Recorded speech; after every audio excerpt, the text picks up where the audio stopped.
Hi guys, so I'm gonna do a barn tour today, but one of the things I wanted to talk about real quick, just because I had to do it, so I figured I might as well show you guys, is I'm bringing my goats out warm water. Now, our little barn here, our goat barn is 10 by 14. It does not have electricity yet, but we did actually have a friend who is an electrician offer to potentially put electricity out to our barn if we wanted it, which is really awesome. But anyway, so it doesn't have electricity. We really didn't want to run a heated water out because we would have had to use cold weather extension, like weathered extension cords, and it's just, honestly, it's a pain because then you have to have it set up and it's a bigger waterer, and it's just, we'd be going back and forth to the house anyway. So I'm at home most of the time. I'm a stay-at-home mom, or a stay-at-home homesteader is what I call myself, because both my kids are in school now. So I just bring them warm water out. Right now, this morning it was 2 degrees, and now it's about 9 outside. So they got fresh water this morning, probably about 7 o'clock. And I'm gonna flip my camera. This is the water that they got this morning. And as you can see, it's not completely frozen, but it is starting to freeze. So the video I just did, the clip where I was walking out here, is actually, I got warm water from the sink. And a lot of people in goat groups were arguing with me saying, oh, warm water freezes faster than cold water. Well, I'm not even gonna get into that, because the whole reason that I give my goats fresh, warm water multiple times a day is because they drink more water if it's warm. And if it's exceptionally warm, they drink even more, which means they end up being more active. My goats are outside a lot. Even today they were outside when it's 9 degrees out. And before I was giving them the warm water, they weren't outside as much. So, and then that works up an appetite. So then they're going through their hay, which is really, really good to keep their rumen healthy. If they're not eating as much and they're not drinking as much, they're not gonna be ruminating as much. So just something to think about if you live in a cooler climate, giving them that nice, almost like a tea, like who doesn't like tea on a cold winter day, right? So that is what I'm doing right now. So I'm gonna finish that up real quick, and then I'll give you guys a little tour. Like I said, it's only 10 by 14, so it's not gonna be that long of a tour video, but let me finish this up and I will show you around. All right, so first things first, I'm just gonna start inside because I'm already inside and it's 9 degrees outside and I did not put gloves on. So this behind me here is actually where we were originally going to have our Greater Swiss Mountain Dog live, out here with the goats, sort of like a livestock guardian dog, but not really. Basically, she would have been out here to just kind of chill with the goats, have another companion next to her, and be sort of like a protector for them to an extent, but mostly just to alert us with her bark if there was an issue. What ended up happening was we had to put down our elderly cat, who is 17, almost 18 years old, and this was long before winter hit. This was like early fall.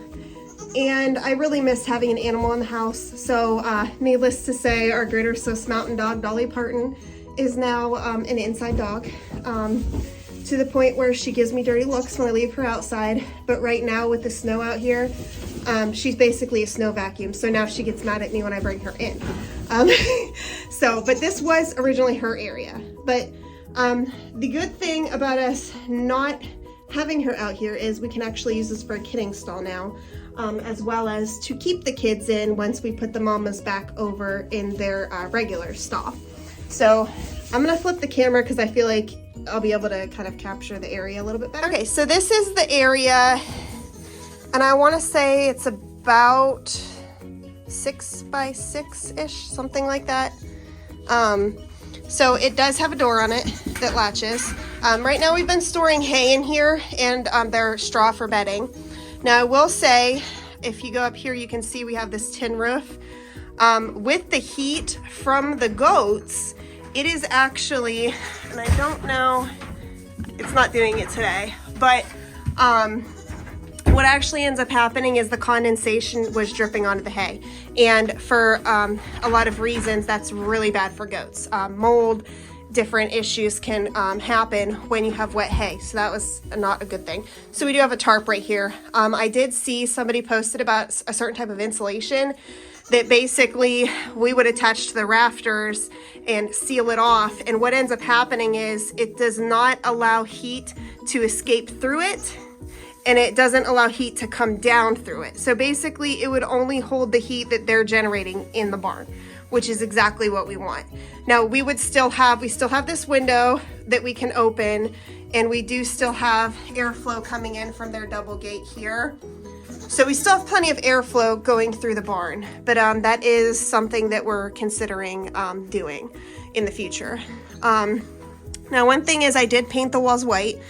I know there's a lot of people that freak out about white walled barn, but the reason I did it is because it does get really dark in here at night, and that kind of brightens it up. We have these little lights that are solar lights, and then we have these fairy lights, which gives a little bit of a glow, but not much. Our biggest light fixture is actually, oh, it's better to do it this way, is this. This is a solar light. This thing gets so bright, it's ridiculous. It lights up the whole barn on the lowest setting. It's on Amazon. I am not an Amazon affiliate. I don't make profits off of links or anything like that.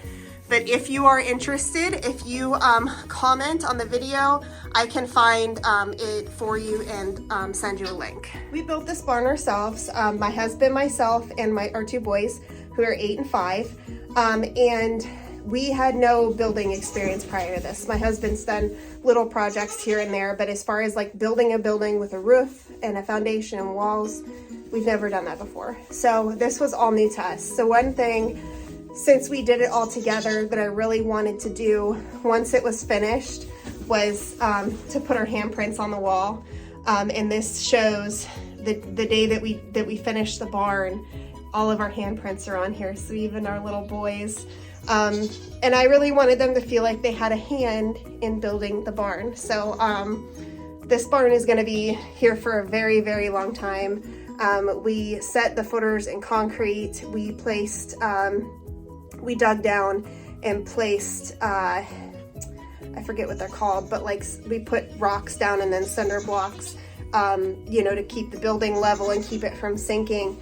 It's built to last. It's not going anywhere. We've had 80-mile-per-hour windstorms here with no issues. So yeah, this is definitely here to stay. Now I'm gonna flip the camera around again and I'll show you like the goats area that they're in now. Okay, so this is how we did our gates, and I do not recommend it. We did the sandwich method. It was the wood that we already had left over and our horse fencing that was just leftover pieces. And it works, but it's very wobbly.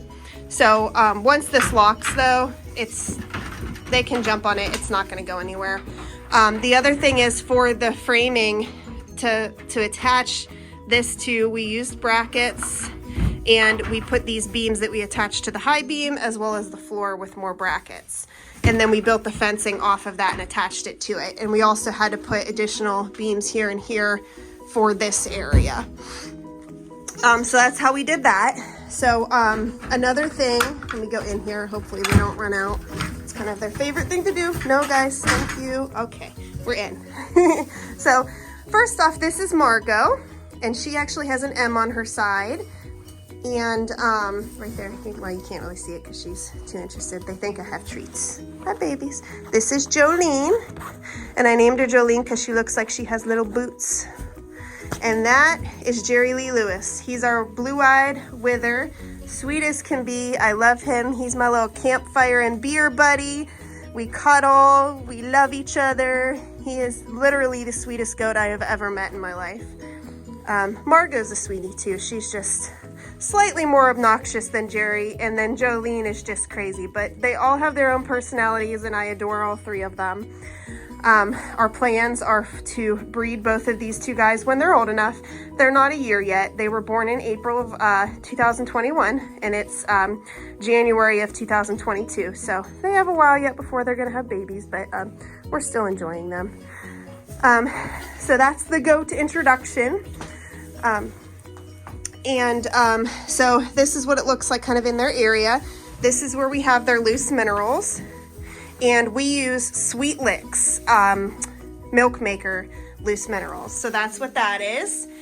And then this is their water that I was talking about. So one thing that I've seen a lot of goat people having issues with is the goats dumping their water. So they can't dump it. If they can spill it to an extent, but they can't straight up dump the bucket, because we have this beam here that's attached with brackets underneath. Brackets are underneath specifically. They're trying to eat my phone.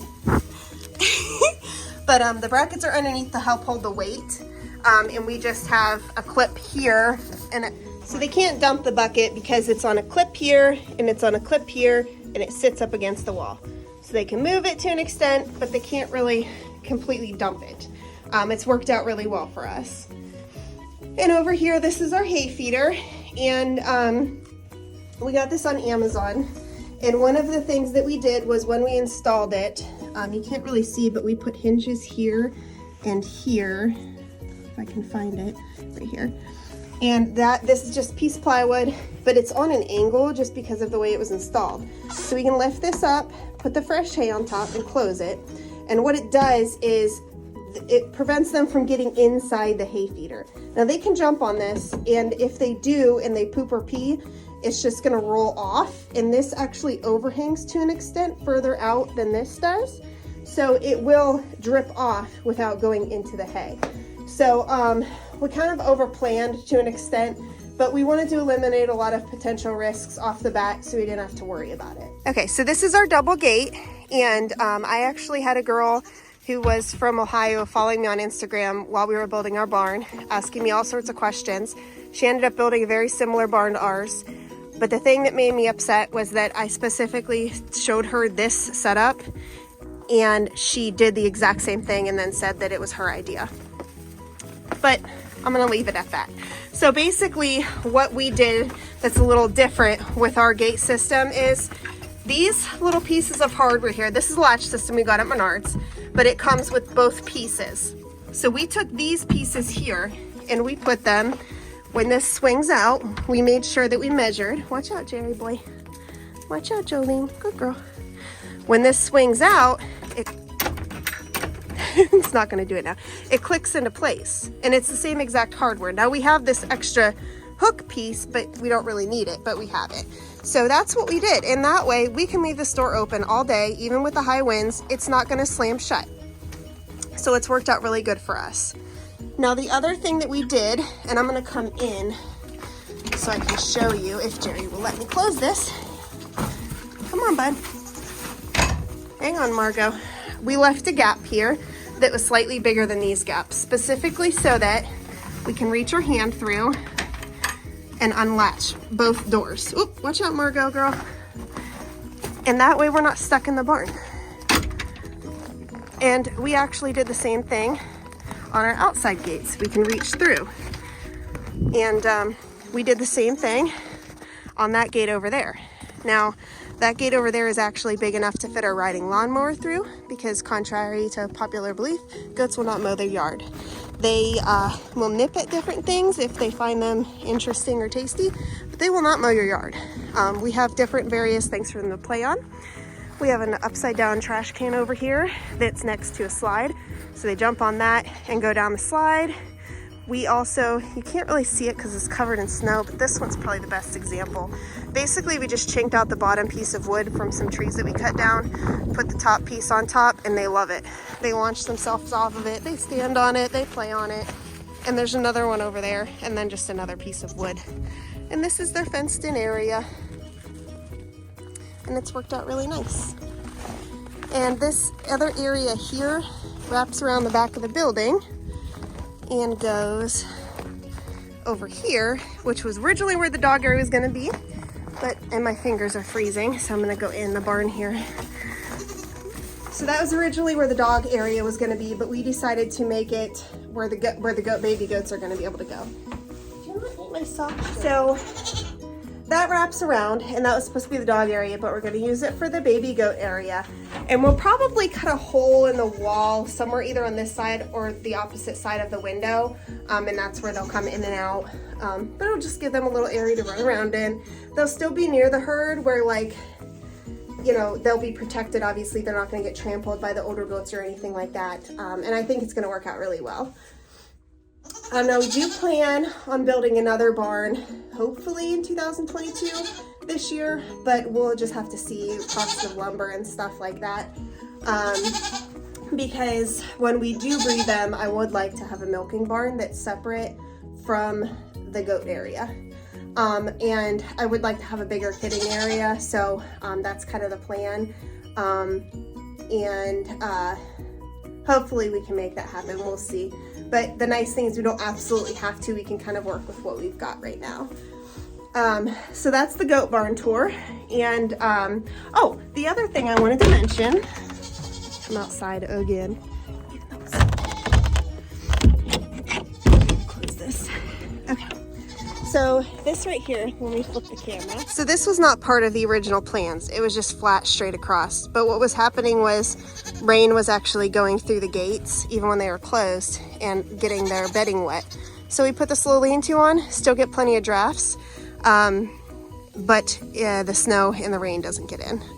So this worked out really well. We have solar lights above the door and above their area that help us kind of see how to get in, see the barn a little bit better in the middle of the night.